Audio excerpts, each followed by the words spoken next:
a reforestation campaign. So in 2013, my party won an election in one of the provinces, which was the former northwestern western province called Pakhtunkhwa. And that's when we started one of the most ambitious campaigns to plant 1 billion trees in 4 years.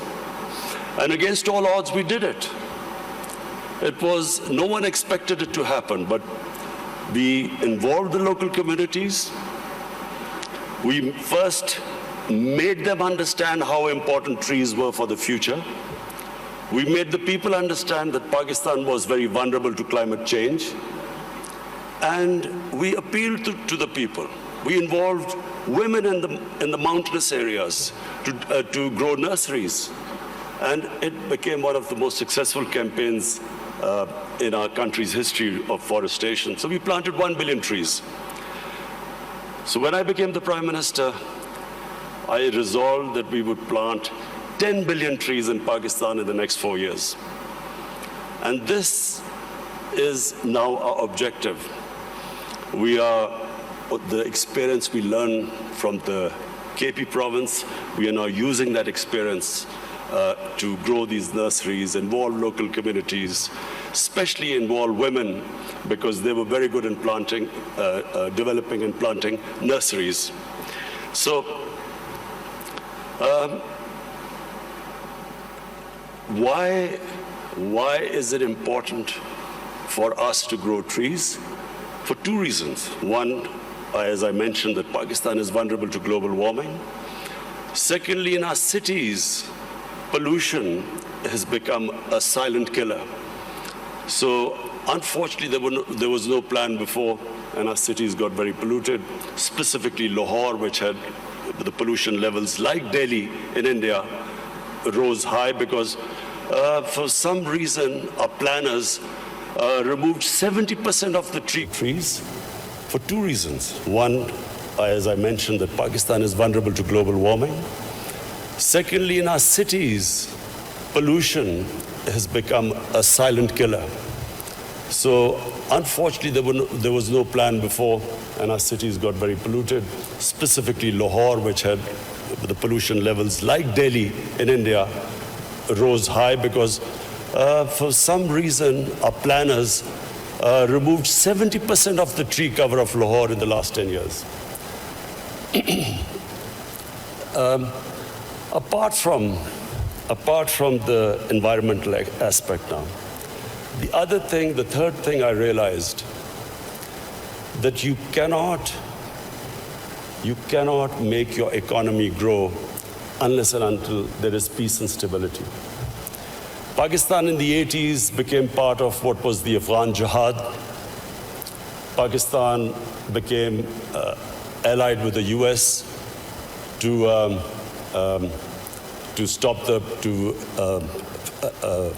fight for the freedom in Afghanistan from the Soviets. We had militant groups in Pakistan trained to do guerrilla activities in Afghanistan. Once that ended, once the Soviets left, we were left with the militant groups, and Pakistan suffered the consequences. First time ever we had militant groups in Pakistan. We had sectarian groups. We had this called the Kalashnikov culture. We had drugs coming into the country. And that was a watershed in Pakistan. Things started going wrong and as I repeat, for economy, you need stability. You need peace and order. So if you have armed militias in your country, that became one of the impediments on economic growth. Come 9/11, we again joined the US in its war on terror. This time, the same militant groups that were created, Pakistan was required to disarm them. So again, we went through this process.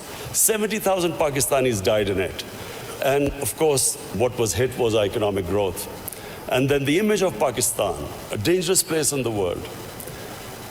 So when I assumed power, my government decided that from now onwards, Pakistan will only partner another country in peace. We would not become part of any other conflict. We would not join any country in its conflict. And since then, we have played our part. We have tried to ease tensions between Saudi Arabia and Iran. I also tried to, between the United States and Iran, we tried to do our part, play our part in easing tensions. In Afghanistan, in the peace process now, Pakistan is partnering with the United States to get the Taliban to talk to the Afghanistan government. It is the nearest we are to some sort of a peaceful solution in Afghanistan. The third issue, economics. When my government came into power, as you mentioned, we inherited the worst economic crisis in our history. The biggest current account deficit, the biggest fiscal deficit, almost reserves which would have lasted a month. Since then, I must pay tribute to my economic team. And of course, we took very tough decisions.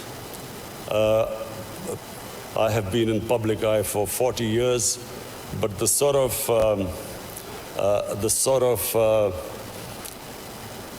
public attitude I have to face in the last 1 year, I've never faced in my life because of all these tough economic decisions we've taken. People are hurting. Naturally, when you do stabilization, you squeeze the economy, people hurt. But we have gone through this very tough period. And mercifully, our economy stabilized. The rupee that was falling, it's now, in fact, in the last few months, it's gained a bit.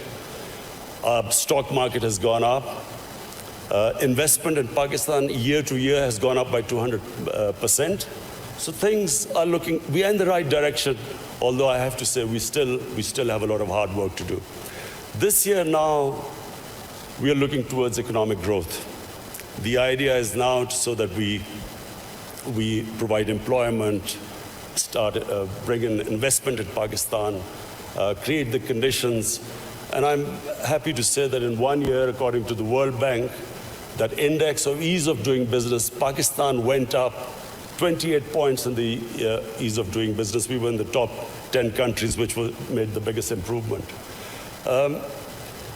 What are the advantages of Pakistan? Number one is our population. We are 210 million people. 60% of Pakistanis are below the age of 30. This is the real strength of Pakistan. Unfortunately, we have neglected this young population because we did not concentrate on skill development, equipping them to employ themselves, become entrepreneurs, provide young people to the industry. But now we have started a program of skill development. We have partnered World Economic Forum in this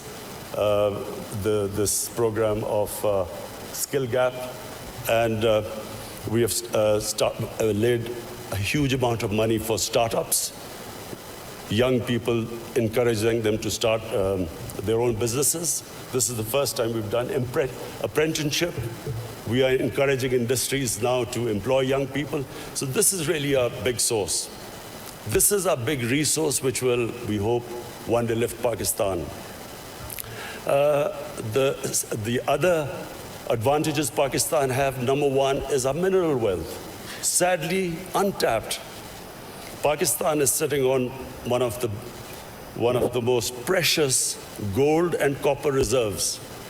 Unfortunately, we've had a few issues, so these reserves have remained untapped, but we have enough reserves that we can pay off all our foreign debt. We also have one of the largest coal reserves. We have rare earth minerals. We have unexplored gas reserves. So the whole government attention now is to develop these resources. We also have very fertile agricultural land. Unfortunately, the practices which we have done, we have not really explored this potential. Our productivity is one of the lowest. So for that, we have got help from China. China has been in the CPEC, what is this, the Pakistan-China economic corridor. We have in that got China to help us in developing the productivity of agriculture sector. And this is, I think, one area where Pakistan can make strides very quickly, because we do have fertile land. Unfortunately, as I said, our productivity is very low. And finally, my vision of Pakistan stems from its strategic location. Pakistan is strategically placed, probably one of the most fortunate positions in the world. On the one side is China, one of the fastest growing markets, and of course, closely allied to Pakistan. Then we have energy reserves in Central Asia. And the moment there's peace in Afghanistan, we then have access to all the markets in Central Asia. Then we have Iran, and hopefully, if things settle down, Iran also, the more we trade with Iran, both countries will benefit. The biggest neighbor, second biggest neighbor is India. Unfortunately and sadly, the situation between India and Pakistan is not what it should have been. There are various reasons, and I won't go into it right now. This is not the right forum. But the moment Pakistan and Indian relationship becomes normal, trade starts between the two countries, then one can imagine the location, the strategic location of Pakistan with China on one side, India on one side, and then countries with excess energy on the western side. I am someone who believes that in Pakistan, the moment we get our governance right, that is the real issue. Sadly, our governance, in the past 30 years, the way our governance deteriorated, that was one of the biggest reasons that we have not been able to fulfill our potential as a country. The country has tremendous resources, young population, strategic located. From now on, my government's biggest challenge now is how we can improve our state institutions, so we can improve our governance, so we can tap our potential. Thank you.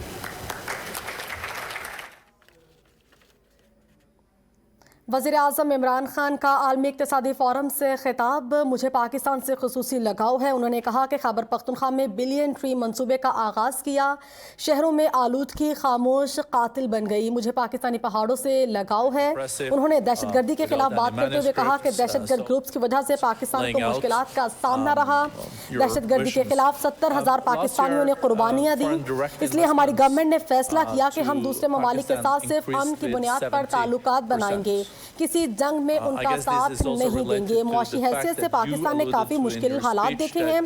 इसके लिए हमने बहुत से सख्त फैसले किए जिससे आम आदमी को तकलीफ हुई, लेकिन अब जल्द खुशहाली आएगी। So, what is your interpretation of this increase in FDIs? Do you want more FDIs? And are you pretty sure that you're going to be able to keep the security situation at this level and also further develop and improve when it comes to predictability on the energy side? Well, you know, in 2019 was the safest year in Pakistan since 9/11. And when Pakistan participated in the US war on terror, the security situation deteriorated. And for a time, you know, there were bomb blasts going on, and there was no question of foreign investment coming in. There were foreign advisories from various countries. So we had a real dip in foreign, as understandable if you have a security situation that bad.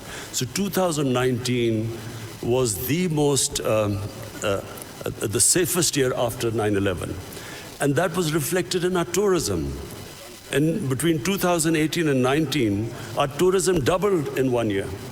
And really, this is the great potential of Pakistan in tourism, which is untapped completely.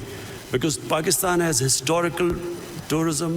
It has that 5,000-year-old Indus Valley civilization, the Mohenjo-daro civilization, which is one of the oldest. Then it has religious tourism. It has some of the most sacred sites for Hinduism, Sikhism, Sufism, and then Buddhism. There's some, the center of Buddhist civilization was the Gandhara, which was north of Pakistan. So we have religious tourism. And then the mountain tourism in Pakistan, almost half the peaks, over 24,000 feet, are in Pakistan. So it is untouched as yet, and our concentration for providing jobs to people and improving the growth rate is now on tourism. In fact, without us doing anything, tourism has doubled, and people are finding it difficult to have hotels or places to stay. So we are now inviting tourism investment in tourist resorts. So maybe I'm at least one of the few Norwegians that have visited up in the Swat Valley. It's beautiful, and you also have beautiful other places. I think Swat Valley used to be the honeymoon place even in Pakistan. Is it now also, you see tourism also in these areas where the Pakistani Taliban used to run, and you're not concerned that Pakistani Taliban can come back, and you're pretty sure that this is on safe footing? You see, in Pakistan now, virtually there's no terrorism in Pakistan, and I have to pay tribute to our security forces. They did such a brilliant job, and it was for a while, we went through a really difficult period, but thanks to them, there is hardly any terrorism. I mean, you have the odd problem, but that you have anywhere in the world. Problem now is we need peace in Afghanistan and stability. Whatever terrorism now comes into Pakistan every now and then is from Afghanistan, and that's why this peace process in Afghanistan is very important. The quicker Afghanistan settles this peace and stability, it's not just only good for Pakistan from the terrorism point of view, but also the connectivity to Central Asia, and which will benefit both Afghanistan and Pakistan. Are you, Mr. Prime Minister, optimistic that there can be a deal between Taliban and the government in Kabul? Americans are very much involved in this. You're also contributing. Is it possible this year? And do you think Taliban will also engage in a deal that will respect the rights of girls' education, women, and those areas where there have been progress in Afghanistan? Well, the first thing is that there has to be peace. And that could only happen if Taliban and the Afghan government, they sit together and there's a political settlement. That has to be the first step. Just my view, I do not think that, the saying that you'd only cross the river once. What was in 2001 is not going to be now the case if and when Taliban and the Afghan government come together, because so much has happened since then. So I think it would be a completely different scenario. But the most important thing right now, and it's not going to be easy, but it is the only option, that the Taliban and the Afghan government sit together. Whenever that happens, it will have turbulence, but it is the only way forward. There is not, and there never was, a military solution in Afghanistan. Mr. Prime Minister, as you also alluded to and mentioned, you have also initiated initiatives to have Saudis and Iranians de-escalating and trying to establish dialogues. You are able, as a nation, to have pretty good relations, both Iran, Saudi Arabia, UAE, and other Gulf states. If you look at the escalation that we have seen lately, some people even talk about this Middle East being at an inflection point, and there is no way back, and there are those that are more optimistic that there will be a de-escalation. You will continue to contribute in that process, and how do you see that unfolding in the year to come after Americans killed General Soleimani and etc.? Is U.S. deterrence back in the region? Are you short-term, medium-term optimistic on de-escalation, or is this something that really keeps you up at night? Look, let me just, first of all, make a statement. I do not understand why countries go to resolve their differences through military conflicts. Because whenever, and this is just in our lifetime we've seen this, the moment you start a military conflict, you don't know where it is going to go. You can start a conflict, you don't know when it will finish. And then it has unintended consequences. So we have seen in front of our eyes Pakistan joining the US war on terror, and I was the one who was objecting to it. I was openly against it, and I thought Pakistan should have stayed neutral. It should not have become partisan, because Pakistan had nothing to do with 9/11. There were no Pakistanis involved. Al-Qaeda was in Afghanistan. And I remember then President Musharraf telling us, it's only a matter of a few weeks. So 70,000 people dead later, 10 years later, over $100 billion lost to the economy later, finally we realized we had made a mistake. And US and Afghanistan, 18, 19 years of this war and $1 trillion down the drain. So I do not think this is a way to resolve issues. And the worst thing that could happen is if there's a conflict between Iran and the US and its allies, it'll be a disaster. It'll be a disaster for us, Pakistan, it'll be a disaster. It'll be a disaster for the developing world because the oil prices will shoot up. Already we are trying to barely manage our budgets and our current account situation. Suddenly everything will be offset. It'll cause poverty in the world. And God knows how long it will go on. So, we in Pakistan pray that this does not happen. We have tried our best. We've already talked to Saudi Arabia, Iran, the United States. I spoke to President Trump yesterday, and I told him that this would be a disaster for us if this war starts. Did he agree? He didn't say anything.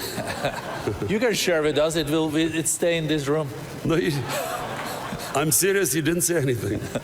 But I think I think he understood, because this would be, in my opinion, it'll be insanity, because just Afghanistan is still not resolved, and Iran would even be a bigger problem.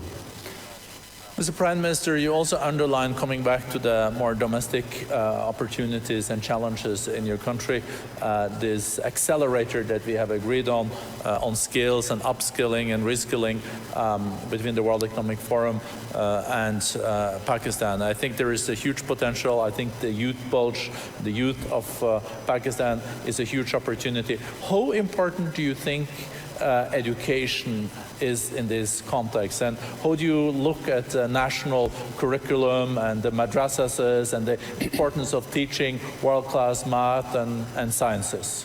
The tragedy of my country, because as I said, I grew up with my country, and in the 60s, Pakistan was the most exciting thing happening in Asia. It was the fastest growing country. We were moving fastest towards industrialization, our universities. I think your GDP was even higher than India's per capita, wasn't it? It's certainly, our industrial production was more than the 4 Asian tigers put together, Indonesia, Malaysia, Thailand, and Philippines. So it was, the fastest growing country. And we lost our way. One was ill-conceived nationalization, which stunted this industrial growth. We could have done what China did. They created wealth, and then they used the wealth to lift the bottom tier of the population. But just because the rich got richer, it didn't mean that we should have stopped this industrialization by nationalization. We should have just had a more equitable growth. But that was one where we went wrong. And secondly, we just did not pay enough attention to our education system. So we developed this 3-tier education system. English medium for an elite. Then there was Urdu medium, which was for the masses. And then there was Dini madrasas. 3 parallel systems going. So what my government is now trying to do is to synthesize the system, get the core issue, the core syllabus should be for the same for everyone. And, give everyone equal opportunities.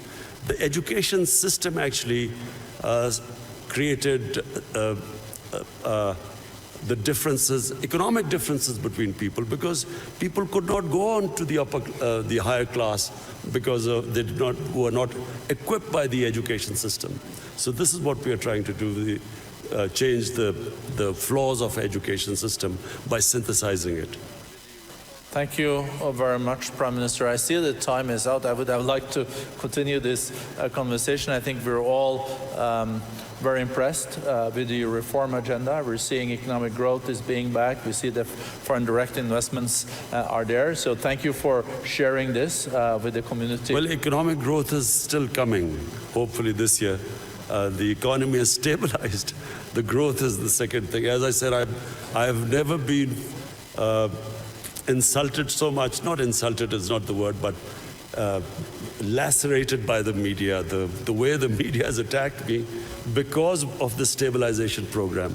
But this now, 2020, is the year we want to lift our growth rate and provide jobs to our young people. And I think you can also rely on the Davos community when it comes to supporting your agenda for reforms in your country, so you get back growth and a more inclusive growth. Thank you so much, Mr. Prime Minister.